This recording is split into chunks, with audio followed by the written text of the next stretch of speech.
Welcome back, everybody, to another episode of the Steel Target Paint Podcast. I'm here with my co-host, Steve Foster. Steve, how you doing? Good, Jeff. How you doing this week? Oh, I'm recovering from the West Florida Steel Challenge Championships. As the match director, I was there every day and then some, and there early and there late, but it was well worth it. It turned out to be a very successful match. Hey, Jeff, where do I file my grievance? You said we would not have any rain. You did a pretty good job, though. You did a pretty good job. I think it rained. It rained on us for 20 minutes. Yeah. And again, the Wyoming Antelope Club with our outdoor covered bays, and we had canopies where needed. I don't think any competitor was actually shooting in raindrops. So that worked out pretty well. But, the weather was pretty good. It wasn't too hot. The wind, there wasn't a whole lot of wind, but luckily it wasn't as muggy as it could have been. Whew. Yeah, the other good part is that there was three of us on our squad that had ranged tactical gear carts with umbrellas. So we were, let people under the shelter so everybody could fit. And man, I love my new Diva umbrella. Did I show you the lights underneath the Diva umbrella? Yes, I was looking at the stand there as we were talking. I'm going, why is there an on-off switch? By the way, that's not a tent. That's close to a canopy you have going on there. You can have a small party under there. Heck yeah. I'm just waiting to throw the barbecue out. One of these days, there's going to be a barbecue on that cart. I promise you that, Jeff. I promise you. I think I joked with you, too. I've always said, we've all got our carts, and not so much at the Steel Challenge matches, but you see it a lot at USPSA and definitely at Three Guns, where guys have actually got, their cart, more than a cart, they've actually got a ranged vehicle. And I still think the perfect ranged vehicle would be like a smart car. It's got about the same dimensions as a cart, but you've got air and you've got a radio. So I want to see somebody, see if they can get a smart car on a range and use it as their cart. I'm digging it. Well, Steve, you came down to the West Florida Steel Challenge Championships. What was your takeaway from the match? Yeah, my oldest daughter, Vanessa, it was her fourth match that she shot. We had an opportunity to do a training session over towards Daytona Beach, so it was kind of like a daddy-daughter weekend. She helped keep score, and she works for Ammo, so that's cool. So we spent some time on Daytona Beach, and then we came over to Clearwater, and it's always, I was talking with Kurt Grimes last night, just catching up on some things, and I told him, I said, look, man, it is the toughest place to shoot that I've ever shot at. So I distinctly believe if you are in that area and that's your home range, you definitely have a competitive advantage for two reasons. Number one, the lighting in the cave or tunnel or whatever we call that, let's just say it's different. You have to turn your optics down.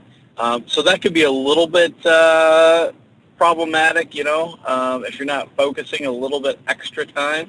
But the main issue that I find, and I'll do something different to train better for it next year, is, I came out of the gate shooting PCC, and I was shooting my single stack gun unlimited because I wasn't sure if we were going to have enough single stack shooters to qualify for anything. So, yeah, there's a big bang there, and it just echoes for like 3 days, and so it was tough to trust your eyes, and when I don't trust my eyes, I trust my ears, and so both of those went out the window. So I was having a rough go at it, Jeff, and then you know what made matters even better is, what's that? Because I always keep my guns with me at all times when I'm traveling. So don't be that person. Don't leave your guns out in the car if you're at a hotel or something like that, out of state, back on jazz, or, you may not have them when you get back. But the other issue that I had with my PCC, I took it right out of the bag, and you know what happened? No idea. The optic completely fogged over. So, because the gun's cold and all that, and I was like, what the heck? And so I was some Z-clear on. You need some Z-clear on that lens. No, man, that didn't help at all. I mean, maybe did 5% or 10%, but it completely smoked over. So I literally shot 5 to go, barely being able to see through my Vortex Razor on my PCCO. I think I shot like a 920 something, and it's been quite a period of time since I've shot over 9 seconds on 5 to go, but it was probably the happiest 9, maybe it was 926, somewhere like that. It was the happiest over 9 that I ever shot in 5 to go my entire life. You know, I was shooting, I think my first string was like a 260 or 250 or something like that. You know, I'm going back a couple of years, and, you know, I'm still proud that I was able to get what I did, but the next, well, in the afternoon session, I shot a rimfire rifle open, and the guns were in the car long enough at the match, so it wasn't a big deal. But the next morning, Sunday morning, I was shooting carry optics in my daughter's CWA, so I just took the bags over to the safety area, left them open for about 5 minutes, and everything warmed up, and we were ready to rock and roll. But besides that, Jeff, it was smooth and painless. Yeah, well, and that's our goal at this match. The WAC has an amazing crew. The RO stepped up, and of course, this match, one of our premier features is no competitor has to paint. A couple of the juniors that I train, a couple of the other junior boys in our junior program, and the ROs got out there and made sure that no competitor out of all 219 that competed painted a single plate. And that's just something, again, that we like to bring as a value, and I think that's part of why this match, we had 219 shooters that tied the first year. We had 240 last year, and, you know, had this not been a COVID year, I think we might have broken that record. Oh, yeah, for sure. And you know what's interesting, Jeff? I was talking to Mike Baker and I, and else we were squatted together, and there was one of the kids and the father went out to paint, and I'm looking at Mike, and he's looking at me. I said, man, I feel guilty. he's like, yeah, I want to paint something. And, yeah, the ROs actually yelled at Mike, said, no, sir, get back there. They were polite about it, but we're here to paint for you. And I said, Mike, I said, man, let's sneak out next time and paint a little bit, because we felt guilty. But, you know, the other thing I was going to share with you in my conversation with Kurt is that, you know, all of last year, and I would say into this year, the two best matches in terms of value for the money and overall how well a match is run is your match in Area 2. I mean, there was plenty of water, there were snacks out, lunch was provided, painting and all that kind of stuff. The ROs, not all of them shoot steel, but they were familiar with the commands. I can't remember what his name was. I was kind of making fun of him a little bit because we were shooting accelerator, and he was RO, and then I was up next. And he stands in front of me. You know, he's a big guy. He's like 6'5", looking down on me. I said, "Oh, you shoot USPSA, don't you?" He's like, "Yeah. How could you tell?" I said, "Don't worry. I'm not going to unbag a gun until those guys get done pasting down there." So it was pretty funny, but good group of folks. I mean, I love shooting in Florida. Great competitors, and you know, a great match. No, it's a good time. We had a lot of people coming around. You know, you came down from Georgia, and of course the Bakers as well. Matt and Amanda came down again for the second year. Matt and Amanda Cowan. They're from Tennessee. Tennessee. We had Ethan Tuning came out. He's from Seattle. Awesome. And I guess his dad grew up in the area, so they were able to come enjoy it. We had an Alaska competitor that wasn't Jessica. Jeremy Boutwell was going to come down, but due to the travel restrictions, he had to pull out last minute.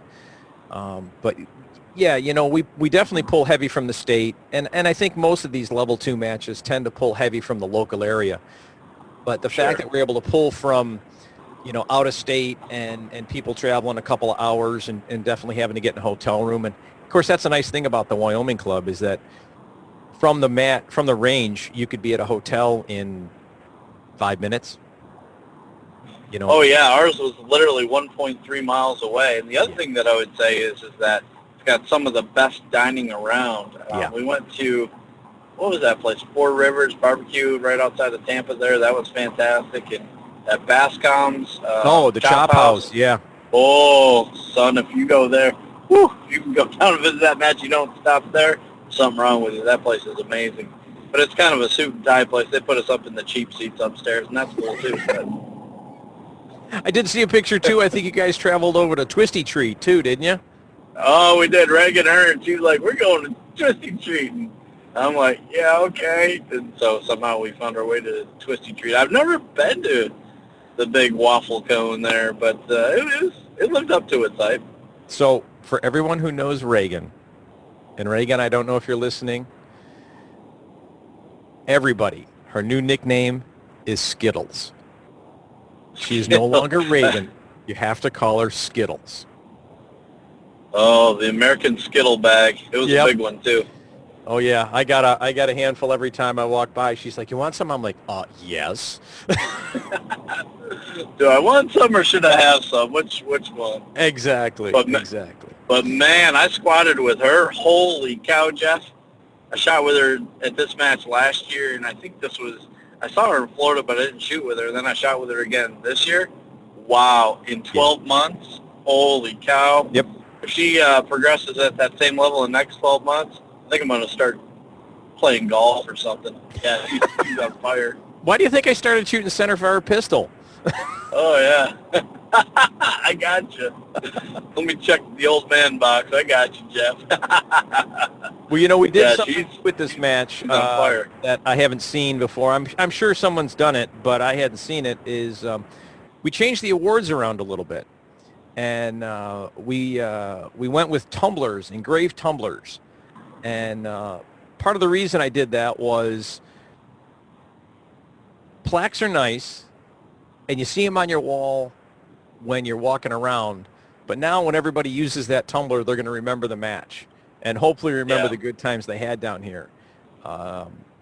And, we did some other little things this year.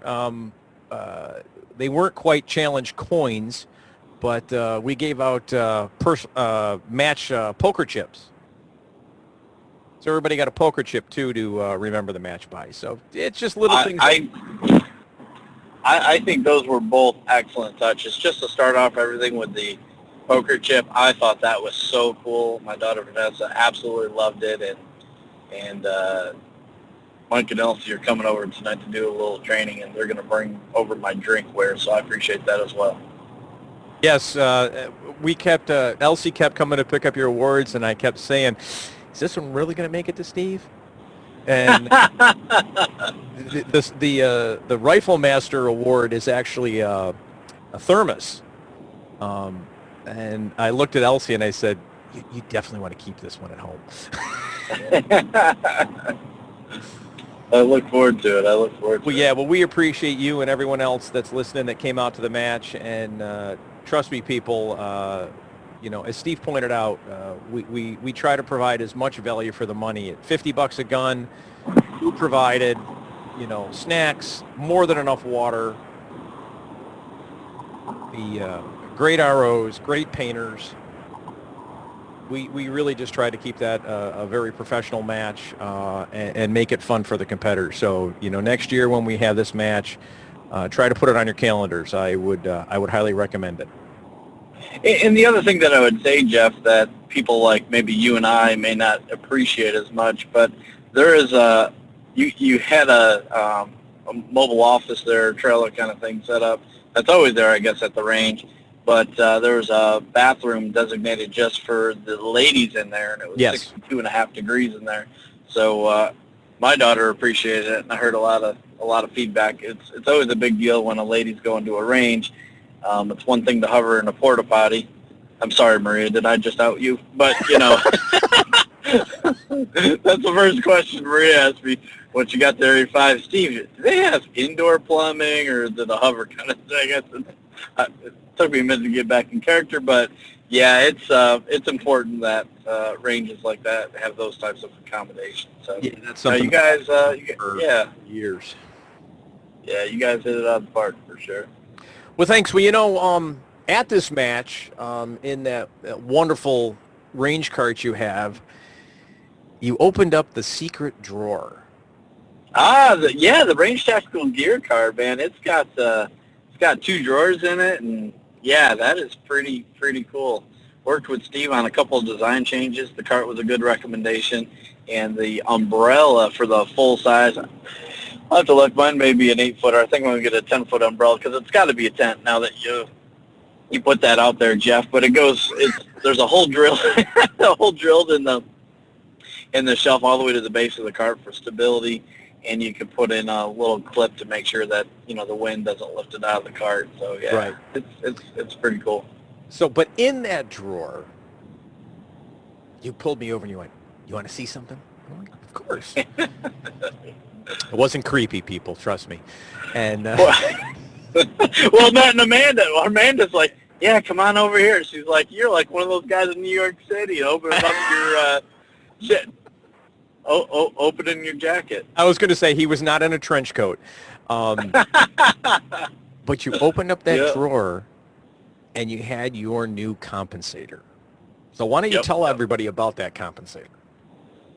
Yeah, so we're going to start shipping. I think it's actually today. So yesterday, by the time this podcast gets released, and so it's a new compensator for Rimfire. I know a lot of people are like, "Oh yeah, that's all we need, another compensator for a Rimfire gun." And so what really makes this different compared to the other compensators? It's just not a tubular piece of aluminum with just some random holes in it. Nothing against other designs or whatever, but for years I wanted something that was pretty aggressive looking and something that just wasn't round with some round holes in it. And I'll post a link once we upload this podcast. And so it's got a very aggressive design, and it's in probably the most unique part compared to other compensators you've seen. It's got like a teardrop, or what I call a progressive port in it, that starts to release some gas, and the majority of the gas gets released at the end, and so it gives it a little bit of a push-down effect compared to some other compensators. There's a proprietary channel that's in there that actually blows back some gases to further actuate the comp. And then on the sides, and so that's as you're looking from the muzzle out towards a target, so you have that port, and then just at the end of the top port, you have two smaller side ports. And really, it does offer a little bit of stability, and I remember on my Rimfire, because a little stability. Steve, you broke up there a little. Just say that again. On which gun? Your Rimfire, which gun? My Magnum Research switch bolt. So gotcha. Okay. So I'm both of those guns.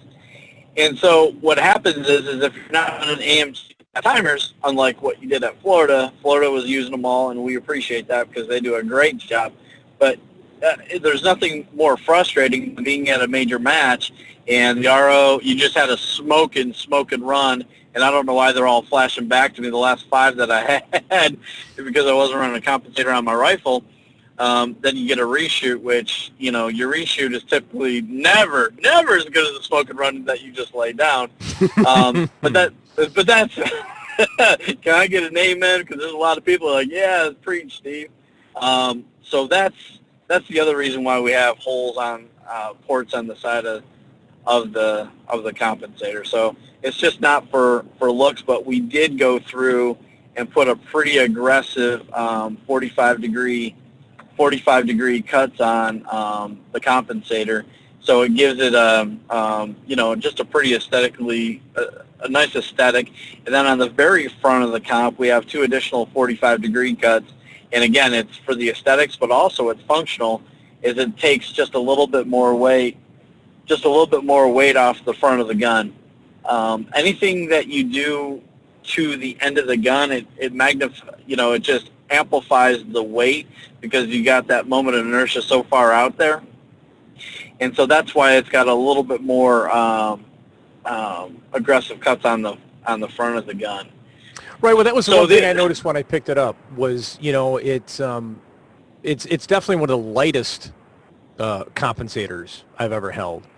And, I think when a lot of people think immediately of a compensator, they're thinking of it the gas is compensating for the rise in the gun. And clearly I think that's going to happen with open guns. Right. I've never really, Yes, I know a lot of people have tested different compensators and they've put them on ransom rests and they've done the tests and they show that with a compensator on it against other ones, the gun doesn't rise as much. But I've always wondered how much that was about just the physical weight. I don't know how much a 22 round is actually providing enough gas to make a difference. Well, it does slightly. And again, when you're shooting at the speeds that we shoot at, any little thing that we'll take as an advantage, we're going to take. Sure. So John Browning and Michael Bang Bang did a comparison between 4 compensators, Tandem Cross, Game Changer, Alchin, mine, and then the Carolina Crusher.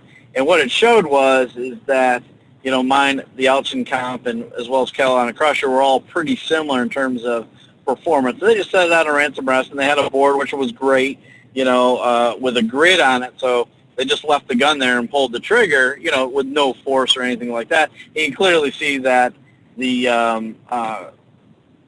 last 3 compensators I talked to, including mine, did make a difference. I will say that's only part of it. Some people will prefer a steel compensator, and to each their own, because I think some people find that, if I've got a steel compensator, that extra weight, helps compensates when you're just sitting there pulling the trigger. Okay, well, I'll give you a little bit of that.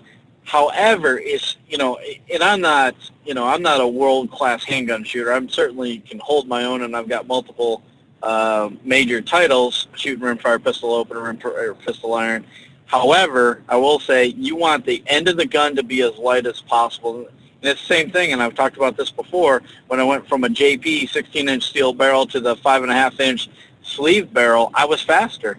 The transition was just so much quicker. A little bit less stability from time to time, but I can move the gun a lot faster. And the same thing happens with a rimfire pistol gun, is you really don't want a steel comp out there, because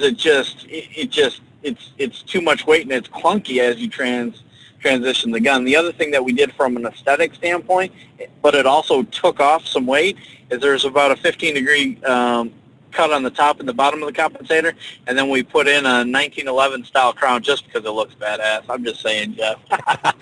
Well, I'm a 1911 guy.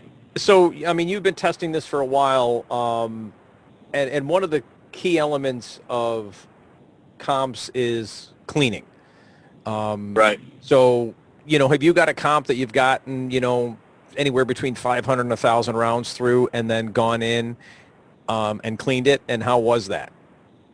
Yeah, so that's a great question. The concept of the design I've had for multiple years. I tried to get somebody to make it, I don't know, probably 4 or 5 years ago, but we couldn't come to an agreement, and so it kind of got put on a back shelf. And we need to get Todd on from Weiland USA. But the quick story there is I actually shot with Todd his first Steel Challenge match he ever shot about 4 years ago. So Todd lives over in Somerville, South Carolina, which my parents live over there, so we're at Zach Jones's gun range. And, Todd came to a match, and I think he only had 1 or 2 mags for his 10-22, and, of course, I've got extra. Like, here, brother, here's a couple. You're going to want a couple of these while you shoot so you don't have to reload at the line, blah, blah, blah. And he's like, man, you're a nice guy. And I said, well, let's not get that word around. And so, I've shot with Todd a couple different times, and Todd owns a machine shop. He owns Weiland USA. He makes aircraft parts and all sorts of other technical kind of goodies. And about 3.5 years ago, maybe 4 years ago, he gave me one of his prototype Carolina Crushers, which is pretty cool. So it's a great value. I think they're right around $30, somewhere in there for a compensator. It's a big open port. It's made out of aluminum. But what we did is that we took his manufacturing experience and knowledge, and then we were able to make my compensator. So it's made out of aluminum, and I've got it's a hard anodizing. It's type 3 anodizing because it's black, and it's the same material and same finish that the Carolina Crusher has on it. So there's a couple different ways or methods that people end up cleaning compensators. The finish will stand up to the, we call it the dip, with that the vinegar and hydrogen peroxide. Yeah, the 50-50 there. Just don't do that stuff inside. But the prototype compensator that I've got currently on my rimfire rifle, open gun, and he fabricated one. Actually, had one in plastic. I didn't shoot that because we weren't sure if it was going to stand up to the pressures involved with the compensator. And so he sent me one that's got a like a Cerakote type finish on, so it's not as hard and resilient as the the anodizing. And so I've got probably 20 to 25,000 rounds on that compensator, and I just cleaned out the top port for the first time. And what you'll see, I don't want to give away too many secrets, but I'm here to tell you what's different, why you should buy one of mine, is it's got a 15-degree cut.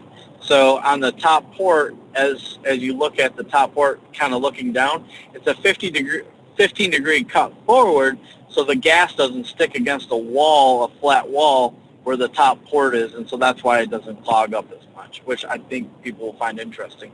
On I the just side, pulled up Facebook and I'm looking at it, and so as you're describing it, I'm able to see what you're talking about. And that upper hole, looks like it's a good size too. If you needed to get a tool in there, you could. Oh, absolutely, absolutely. And so the side ports I've actually had to clean out, I think, twice. Because of tooling paths, it's from a machining perspective, this compensator is probably more complicated than any other compensator that I've seen for the rimfire market. So we talked a little bit about some different angles and all that kind of stuff, and based on the aesthetic and function and all that kind of jazz, we went down the path that we did. So I've had to clean the sides twice. I wasn't going to initially share this, but I'll share this with you as well, because cleaning compensators is pretty important. So if you don't go down the dip method, and a lot of people use, a pick or a screwdriver or Allen head or, and a hammer and all that kind of stuff. So here's something interesting. You need to protect the finish, but if you turn the compensator on the side and you take a flathead screwdriver and you make sure that it's appropriate width and all that kind of jazz, the angle of the machining going into the port is a 45-degree angle. So if you conveniently lay a flathead screwdriver on that 45-degree angle, it puts you just under, depending on the thickness of the blade, it puts you just under where the opening is to the comp. And so if you put it at that 45-degree angle, a slight tap, you'll clean out the excess carbon and junk that builds up on a compensator. So it's meant to be easy to clean, which I've never seen anything like that before. I know a couple other companies have created tools and this and that, but we wanted something that was easy to maintain. And, my buddy Tom down in Florida, he says compensators are consumables and all that kind of jazz. And, we're offering at what we believe is a reasonable price of $50. There's other comps out there that are $70, $80 that are made out of aluminum. But, this is a reasonable $50. We may do a limited run. I know Todd's he won't be happy with me. But we are going to do a limited run of titanium. But that price point's probably going to be in that $100 to $125 because the machining and tooling and all that stuff on titanium is so much more expensive. So. Sure. Well, I think the physical product is more expensive too, as well. Oh yeah. The materials certainly are. And the other thing from an aesthetic standpoint is, we didn't want to have it's 0.92 inches in diameter, but it's flat-sided, so it will line up with the sides on a Tactical Solutions 1911 upper, the 2211 upper. Same thing with the CWA. Chet has made some threaded barrels in the past, and hopefully I'm pushing him to make some threaded barrels in the future. But it also looks good on a 1-inch diameter, as you've seen on my post, that Ruger Mark IV light. It does have a little bit of step down, but I think it adds to the aesthetic to the gun and whatnot. And then for branding purposes, we made a slight alteration to my logo to laser it, and it's underneath. So some people think it's really cool, and if you don't think it's cool, well, it's underneath, and nobody's going to see it anyway. But when you want to share your friends and say, "Hey, that's really cool," you're going to turn up and say, "Yeah, check this out, boy." So yeah, so we put that on the bottom. I'm pretty excited about that, and been overwhelmed by the response. We've had quite a few that have been pre-ordered, and I think what's going to happen, to sell hundreds of these things or thousands of these things, that people are going to have to get them and try them, and then show their friends and all that kind of jazz. But we do have some out for kind of like a pre-order type testing and review, and you've seen some of them pop up. So when Chris Barrett shot his 5796 the other day, it's because he had my compensator on the front of his Magnum Research gun. Right, Chris? What would that, yeah, Chris, Steve, what would that kid do without you? I don't know. I don't know either. I don't know.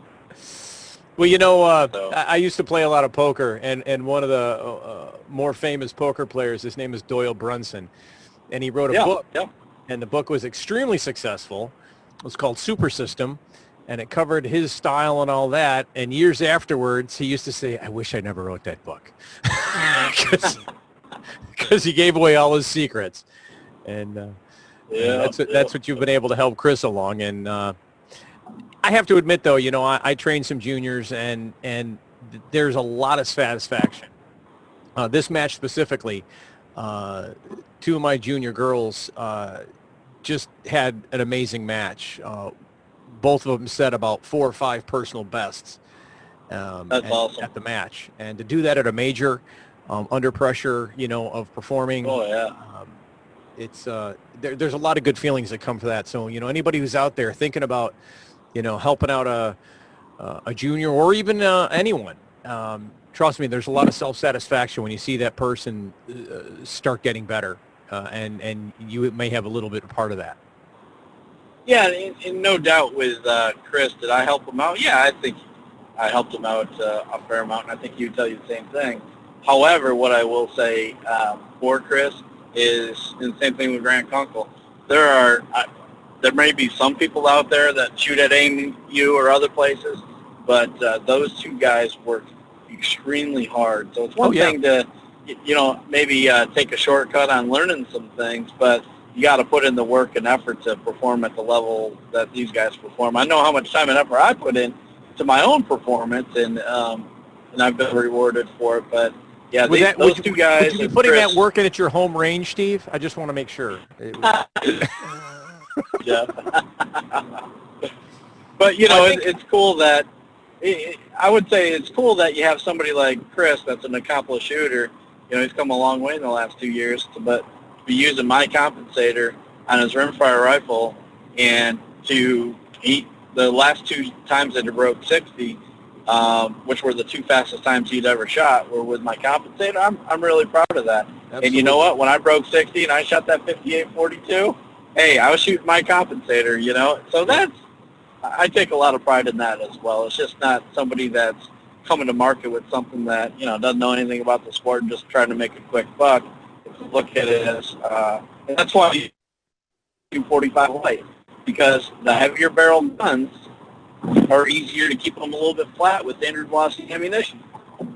Yep. The video that I posted out on my Facebook site, and I think I posted out on YouTube, that's shooting Ely Force, which is some of the most powerful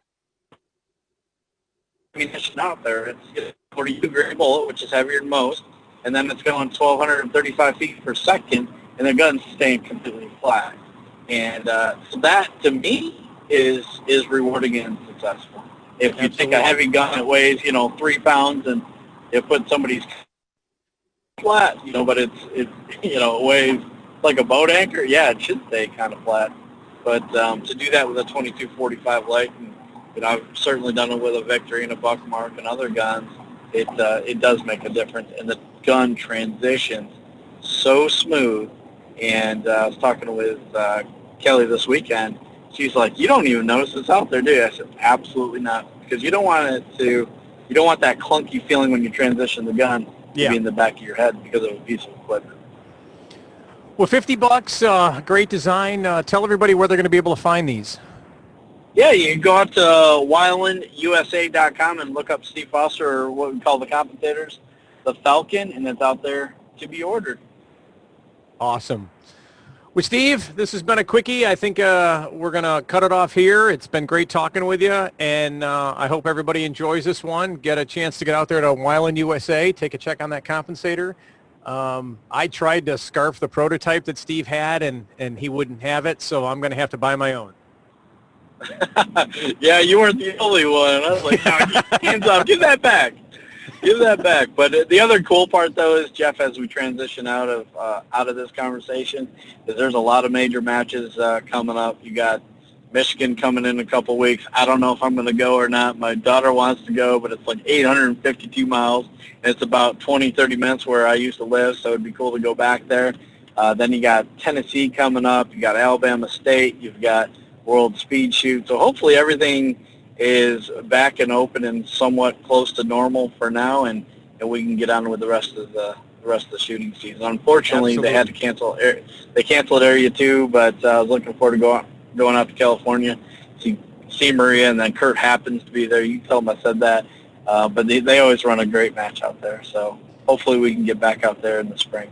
Yeah, you've got end of the year, you've got the Florida State match. You've also got over at Volusia, they're going to be running the Ultimate Steel Challenge Championships again in December, and that's going to be a 12-stage match. Might go, well, what are you doing? 12 stages? Well, there are 4 stages that have been retired that used to be shot at the Steel Challenge. The Flying M, Zigzag, Triple Threat, and Double Trouble. And I shot the inaugural one, and let me tell you, some of those old stages are fun. Yeah. Double Trouble was quite interesting, especially with a rifle, because you're pointing at the down ready sign, and you've got to raise the gun about 5 degrees, and you're on the first plate. Oh, wow. I think my draws on those were somewhere in the .4s. Which is, of course, really fast for me. For some people, they're like, oh, 0.4, I do that on 5 to go. Well, not me. But, yeah, I think it was that it? Or no, maybe the total time was 0.4. I don't know. It was crazy. It was crazy fast. There was no aiming. It was just moving the gun and pulling the trigger. I like it. But I think it was Triple Threat. I think it was Triple Threat was the one where you actually moved 6 feet forward. That was a very interesting one. Or that might have been Flying M. I don't know. Anyways, so you got that one. You got the Florida State match. I've heard Area 6 is going to be at the CMP this year, but I don't know when. I haven't heard any news on that.